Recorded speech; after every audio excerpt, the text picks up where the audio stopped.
reformas económicas que buscan luchar contra la corrupción, como también bajar el gasto estatal y levantar a El Salvador. Eso es lo que acaba de hacer el presidente de dicho país, Nayib Bukele, como parte de su plan por la seguridad, la anticorrupción y también tomando medidas pro liberalismo económico, como la eliminación de cargos estatales y también las bajas de impuestos.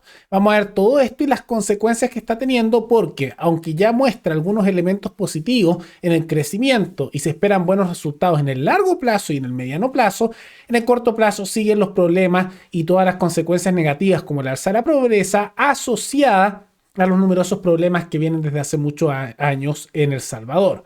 Todo eso lo vemos a continuación. Hace un par de días, el presidente de El Salvador, Nayib Bukele, anunció, y esto ya está realmente aprobado porque tiene una amplia mayoría en el Congreso, entonces es prácticamente imposible que se rechace, pero anunció una reforma para buscar luchar contra la corrupción, como también disminuir el Estado. Ahora, ¿cuál es su reforma? Este incluye disminuir el número de municipalidades de 262 en El Salvador a 44 y también disminuir el número de diputados de 84 a 60. Ahora, ¿cuáles son los argumentos de Bukele para esto? Su argumento principal es que como hay numerosos casos de corrupción en El Salvador, que no es algo nuevo porque en realidad la mayoría de los países latinoamericanos, pero especialmente en Centroamérica, se caracterizan por muchos casos de corrupción, clientelismo y una serie de problemas asociados al poder político y que después se vincula con el poder económico, está dando el argumento que al reducir el tamaño del Estado y al mismo tiempo las funciones estatales, va a haber menos corrupción por naturaleza porque van a tener menos poder para hacer sus jugadas sucias, ¿no? Es el argumento que se da de fondo. Pero no va solo por ese camino, sino que también esta reducción del Estado salvadoreño va de la mano para poder financiar las bajas de impuestos que lleva haciéndose algún tiempo, ya que desde hace meses el presidente de El Salvador, Nayib Bukele, decidió hacer una baja importante de impuestos para elementos asociados a la inteligencia artificial y también eliminó por completo los impuestos a la renta, a las ganancias de las empresas y de propiedad a la industria tecnológica. Eso se ha dado. Y esto es un giro que empezó a dar especialmente en periodos de pandemia como una manera para luchar contra las consecuencias negativas de toda la crisis mundial que se daba en ese momento, al primero suspender impuestos, pero después eventualmente tomando el camino para eliminarlo.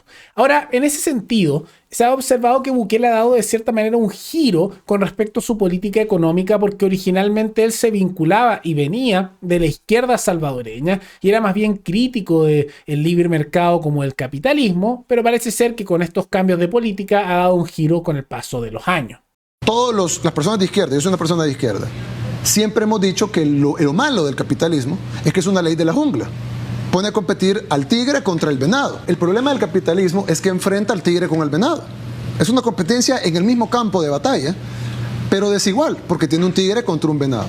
No, nunca lo vas a cambiar. Siempre en el mundo hay unos países comunistas, socialistas del siglo XXI, semisocialistas, socialdemócratas, capitalistas con conciencia social, capitalistas puros. Como le quieras llamar al sistema, siempre hay tigres y venados. Pero yo sí, como izquierda, y estoy haciendo un paréntesis que no tiene que ver en el tema, yo sí creo que el Estado debe garantizar la protección. De todas maneras, un giro positivo, y todos tienen el derecho a cambiar con el tiempo, pero ahí se nota el origen de Bukele, y si siguiera con esas tendencias ideológicas no se explicaría que esté haciendo todo este tipo de medidas que disminuyen el Estado, bajan impuestos y desregulan para buscar levantar la economía de El Salvador. Ahora, dentro de todo son buenas reformas, pero hay que tomar en cuenta que todo esto, además de ser un plan contra la corrupción, que efectivamente va a tener resultados, porque ya hay ejemplos históricos en distintos países que al disminuir el tamaño del Estado, y especialmente los cargos de poder político, suele bajar la corrupción porque naturalmente hay menos cargos de los cuales se pueden aprovechar. Si el cargo no existe, es difícil que haya corrupción asociada a él, lógico, ¿no? Pero esto va de la mano no solo con respecto a estas medidas, sino que como parte de su plan económico también va de las manos de no solo bajas de impuestos, sino también alianzas estratégicas con otros países. Y aquí hay algunos cuestionamientos, ¿no? Porque dentro de eso, Bukele, también para su recuperación económica, ha tenido cada vez vinculaciones más fuertes con el Estado chino, particularmente el Partido Comunista de dicho país, que es el que domina China. Ahora, dentro de eso, han tenido acercamientos desde hace algún tiempo y han tenido bastante cooperación. Y Bukele dice que esta es una cooperación sin atadura, que en realidad sí es sin consecuencia por parte de China, que ha comenzado a invertir bastante en El Salvador. Y en realidad, aunque eso en el corto plazo puede que le genere ciertos beneficios, en el largo plazo las consecuencias de asociarse mucho a China no son muy positivas. Hay ejemplos en África, en Asia y especialmente en Latinoamérica, porque lo que hace usualmente China, aunque te digan que son sin atadura, porque en realidad son mentiras, siempre hay una consecuencia, es que empiezan a hacer grandes proyectos de infraestructura, grandes construcciones de puertos, ponen grandes empresas y claro, en el corto plazo se enriquecen los políticos asociados, el Estado recibe sus ingresos y también se genera actividad económica, pero se genera una serie de consecuencias.